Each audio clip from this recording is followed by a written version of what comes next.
Hey YouTubers, and welcome back to another Dragon Ball Super discussion video. I am once again joined by the one, the only Big Daddy himself, Mr. D Free. Man, why don't you say hello to Chill, everyone man. That caught me so off guard. I just pulled an LR Gohan, man. Thanks. Oh my gosh, the luck is real. By the time I've been on his call, I just want to, brief aside, by the time we got on this call, which is about like an hour, he's pulled 3 LRs in Dokkan like Battle. 250 So the D Free luck is real. Oh my gosh. Anyway, guys. Oh, man. So today, you guys saw the title, you saw the thumbnail. We're going to be talking about Dragon Ball Super, just a relaxed discussion topic. How is history going to remember Dragon Ball Super? And look, I just want to preface this by saying, I feel like my interaction with it versus, you know, everyone who's listening to this, maybe the people who don't cover it from a day-to-day basis, but maybe just kind of stumble it on the show the same way we all did with Dragon Ball, Dragon Ball Z, Dragon Ball GT back in the day, and or people who are just kind of casual fans who want the best from the series but aren't necessarily having the best time with it.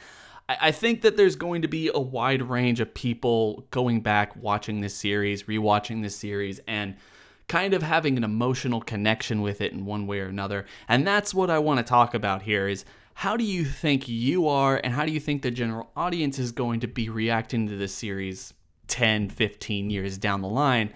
And I have to say, I feel like I'm going to be nostalgic for it more than I'm going to be reminiscing about the quality and the particular arcs or characters or anything else that actually played out in this show. I think it's going to be kind of wide, a wide scope of, oh yeah, it was a fun show because during that time I started my YouTube channel. I made a lot of friends talking about this show, D-Free included, and all of that. But when it comes to the general plot points and the way characters were handled and some of the even more emotionally impactful scenes, it's just going to be like, yeah, I mean, I guess that kind of stands out from the history of Dragon Ball. But really, when you look at it, Dragon Ball had some really awesome moments that were even better. Dragon Ball Z had some moments that were way better and way more nostalgic than this is right now, and I don't really feel like the majority of the fan base is going to look very fondly onto this show as they do with the older series. So with that all being said, D-Free, what are your thoughts on this? Do you think I have a point, or do you think I'm overlooking Dragon Ball Super's quality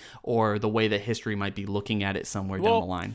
From what perspective, though? Like, from somebody that's seen the series and kind of just wants to go back and watch it? Like, for example, what we do with Yu Yu Hakusho, for example, from time to time? Or just, like, somebody new down the line that's maybe seen Dragon Ball and Z? I feel like just ask, I mean, on all fronts, really. Your perspective on it, and then also just people who are in either one of those subgroups. Because... yeah, like, this will probably be, like, for me, the whole Yu Yu Hakusho thing where I'm probably going to sit down and watch it once every 5 years and just be like, yeah, I mean, like, that was real fun. But Yu Yu Hakusho is just a completely different thing. Like, it's an emotional experience for me to watch that show. As strange as that is to say, it is. And I don't think I'm going to have the same reaction to Dragon Ball Super. It will just be like, I'm going to turn this on and I'm just going to kind of sit there and watch it and let it play in the background type of thing, at least for me. No, I agree. So... as far as I am concerned, I think that Super... I can't tell you when I'll go back and watch it again because I honestly don't have a whole lot of interest in watching it again. Not because I didn't like it, but I just feel like going through it on a week-to-week basis, it's going to be a long time before I decide to go back and watch it in an episodic format where I kind of just sit down and binge the episodes. But I think that overall, I'm going to have a lot of the same reaction to it as you did. You know, it's like, well, this series came on at an awesome time. I met some cool people, and I got to theorize and talk about a lot of interesting little topics that might or might not have actually came to fruition. And I know that when I go back and watch it, I'll still be able to probably get hyped for, you know, UI Goku showing up randomly and stuff like that. Well, not really randomly because I know when it'll pop up, but you get my point. Just, you know, building up to certain things and maybe get that nostalgic type of feeling because I still get that, you know, about certain portions of Dragon Ball Z or GT and stuff like that that I didn't really in particular, but like going back and watching it from time to time, it's just like, you know, it's nice to see. But I can understand from the demographic of people that, like, for example, if our kids, You know, if you I don't know, man, if you plan to have kids or whatever. But anyways, just down the line, say we have kids.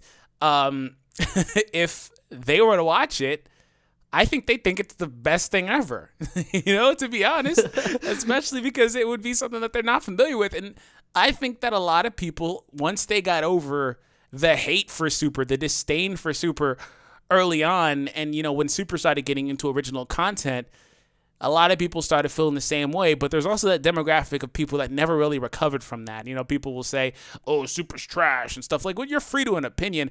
But if your opinion is based off of the first like 5 episodes, then I just don't think there's a lot of credence to that, you know, or just based on like some horribly outdated argument. So it just kind of goes both ways. I think I personally will sit down and watch it sometime deep into the future, and will still find enjoyment unless I need to watch it for like you know, review purposes or research purposes or whatever. And I can say for sure, I think that kids, like if you sit them down, kids or teenagers or whatever, you sit them down and say, okay, let's watch Dragon Ball all the way out through Super, and then watch whatever movies and other medias come out since.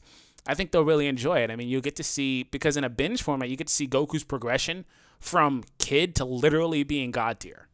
So that would be pretty awesome. It's something that I am actually looking forward to. I've said it for a very long time, and I'm still going to say this, is when Dragon Ball Super ends is the moment where I can't wait to sit down and watch Dragon Ball, Dragon Ball Z, and Dragon Ball Super. And I might even throw GT in there as we wait for the movie. If I decide to do that sometime this year, I probably don't have time. But you know what I mean? Just the idea of sitting down and really reliving that journey. I did this back when I first started doing my channel, and I remember you and I were talking sometime during that time. I really just sat down and I rewatched all of Dragon Ball, and I think you did the same thing around the same time. And the thing I remember pretty vividly from doing that, and I'm wondering whether or not Super is going to have the same moments for me. I'm sure there are some things that are going to stick out where I didn't like this when I first saw it. The main example I have is the whole Great Saiyaman arc or something of Dragon Ball Z, where you have Gohan in high school and all that noise going on. And when I was younger, it's like, I don't really like this. It's not like this isn't what I was actually there to watch. It felt boring. It felt too comedic, especially after going right after the Cell games, which was really dark in some points. And I felt like it just dropped the ball heavily, and I think it really set my mood and the tone for how I first digested the Buu arc. And then after rewatching it, I feel like I guess I just grew into it. Like it was kind of a nostalgia for high school, nostalgia for school type of situation, and this budding romance between him and Videl. I mean, there's just a lot really cute, really awesome things in that particular arc, and I thought, okay, I can really dig this. This is something that I now consider one of the best things in the entire series. I know a lot of people might find some kind of offense to that. And you know what? I can say like my own recollection of that, because I still remember watching those episodes on a weekly basis when they first aired on, you know, Toonami. Because I'm old enough to have watched that original running. But, you know, I can tell you back then, I didn't think it was that cool. Like, I can see why they would think that, you know, that would appeal to kids and stuff, but I guess maybe some people did, some people didn't. But I didn't think it was that cool. But nowadays, right, I have a different opinion on that whole portion, because it gets to show you like a different side of Gohan, where he's in his natural habitat or trying to adapt to being in this other habitat that he wants to be in, as opposed to always being in the limelight and fighting and things of that nature.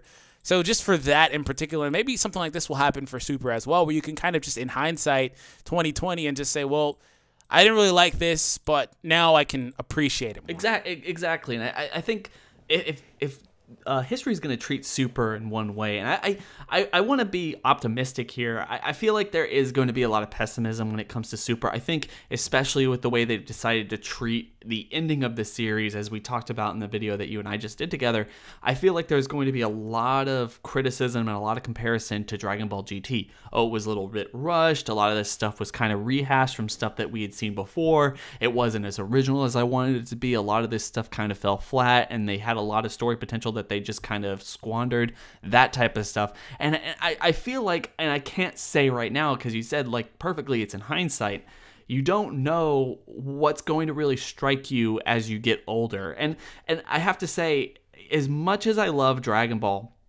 I'm still kind of surprised that even after all these years, and it's been the vast majority of my life right now. I mean, I think this show came on when I was 7 years old. I've been watching this show, take breaks, hiatuses, come back, really appreciate it, get something new out of it, like something I didn't see before, something I didn't feel was cool is now awesome and probably some of the best content that the show actually has. And I get a new understanding about who these characters are and how they're supposed to be portrayed.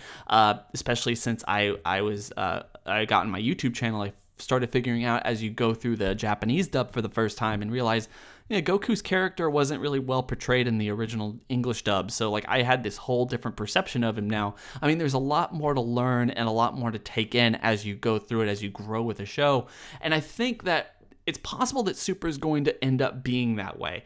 But when you look at my experience versus your experience versus, just the random passerby who wants to look, or someone who wants to jump on the bandwagon, as, with a community, the fan base this big, you're going to have all the time. I said it before, I'll keep saying it.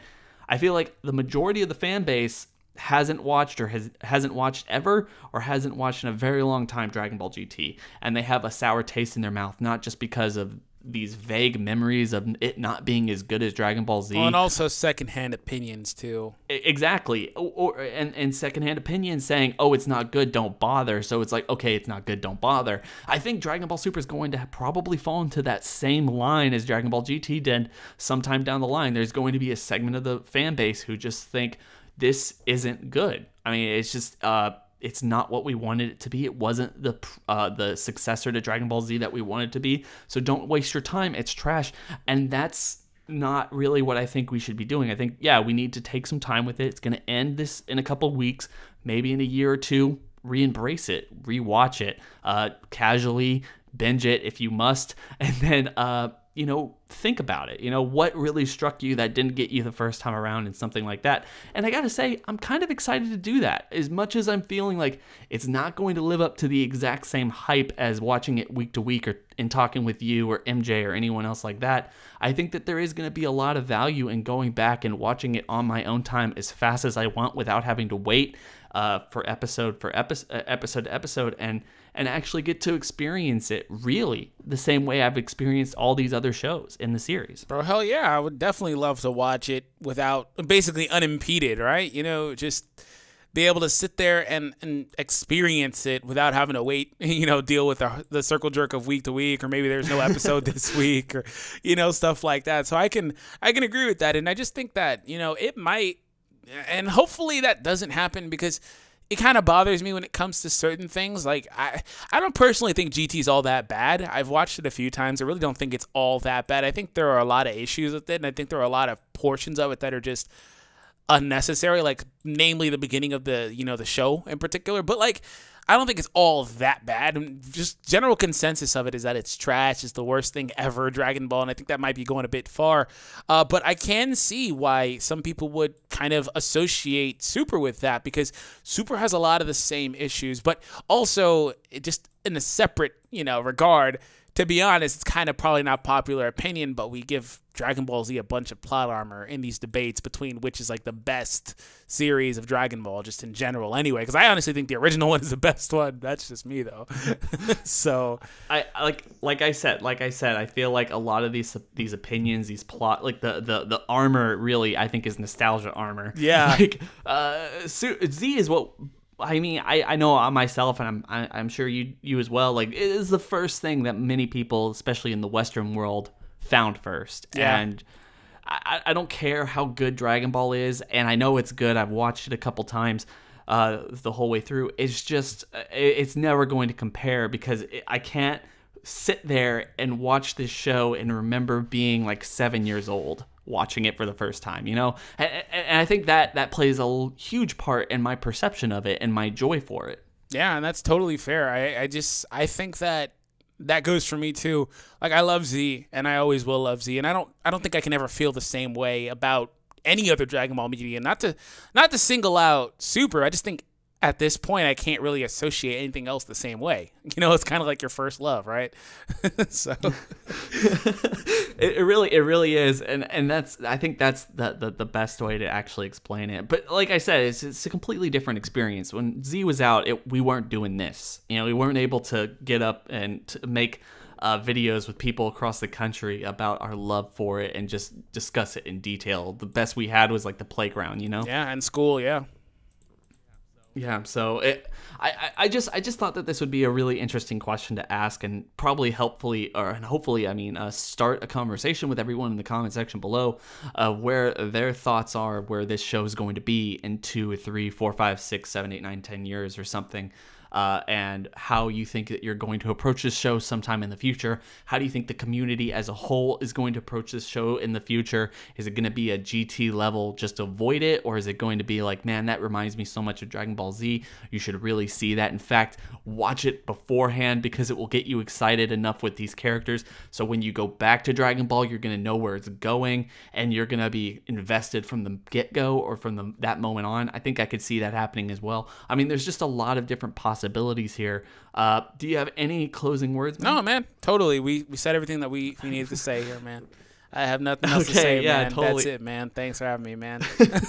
Yeah, thank you for being on here, D3. No problem, bro. You are the good luck charm. I pulled so much fire with you on the phone, man. Oh my gosh, D3 luck is real. Anyway, guys, we're gonna leave it there. I hope everyone has a fantastic day. Don't forget to like, comment, and subscribe. Hit that bell over by the subscriber button. Go down to the description section below. Also, hit that link and go subscribe to D3. Get that D3 luck if you guys played Dokkan. I've seen it work. I've seen things on Twitter, on his comment section. That stuff is real. People do better when they watch his videos. So you want to do better on Dokkan, make sure to go do that. Also, he does other gaming content and Dragon Ball Super discussions and reviews, and just in general, the whole slew of things that you want to see from any awesome channel. Guys, hope everyone's having a good day. It's been real.